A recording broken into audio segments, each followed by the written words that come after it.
Sir William CO. Thank you, Mr. Chairman.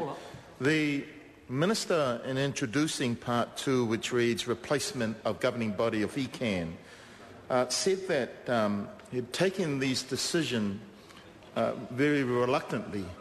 That sort of suggests that he had some viable options for him to consider to take, and I'd like to know what those options are. Because Part 2 of the bill really goes to the crux of what we're debating about and what this is all about. It is replacing legally elected political representatives by people that are going to be appointed by the Minister. Clause 7 sets out how the technicalities of appointing commissioners. The commissioners are going to be political appointments. They are going to be accountable to the Minister only. They will not be accountable to the public of Canterbury region. The public will not have a say or be able to have a say in the decisions that that political body will be making. In many ways, it will be very similar to what we have in the Auckland region of the Auckland Transition Agency, where Aucklanders now are up in arms that you have political appointees working behind the scenes, responding to the Minister's wishes and will, where the public are left out of those particular decisions. And I would say every resident, every citizen of Canterbury ought to be angry, should be angry, because of the significant change that is going to come about as a result of this government imposing its will on the people of Canterbury region. This is the kind of action that just turns people off politicians.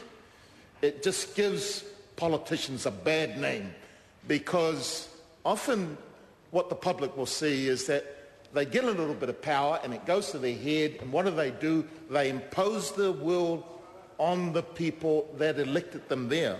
But more importantly, they are taking away local council representation that were elected in 2007, and then furthermore, this government is not going to allow the people of Canterbury to elect their representatives for this year. And so for the next while, they say, the government will dictate to the people of Canterbury its will. The government will dictate to the people of Canterbury what it wants to do with the environment of Canterbury.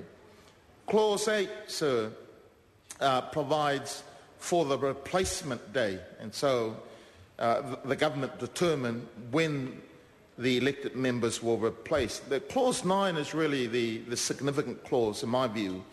Clause 9 removes the elected members of ECAN holding office. This is a significant change, and I would ask the Minister, did he consult with the people of Canterbury? Was there any widespread consultation undertaken, similar to what was undertaken in Auckland with the Royal Commission taking 18 months and consulting with people throughout that region? No, I would say no. But I'd like to hear whether that was an option for the Minister and what was his reason for not undertaking that. I have a letter here from Councillor Eugenie Sage, who says the Creech report is based on a 3-week review in November 2009, interviews with less than 20 stakeholders. 20 stakeholders, or less than 20 stakeholders, out of a population of 500,000 plus.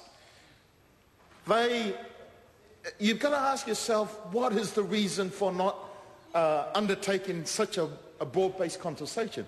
That sends some really strong messages. Firstly, that this government or this minister knows better, that the elected officials elected by the people of Canterbury have got no brains of their own to make their political decisions, and that the people of Canterbury, the 500 plus, many of them would have voted for them, are people of no significance whatsoever and should not have a say, because this government, the Minister, Nick Smith, the Minister of Local Government, no better. And because of that, that's what they say. Mr. Chairman. I call the Honourable George Hawkins.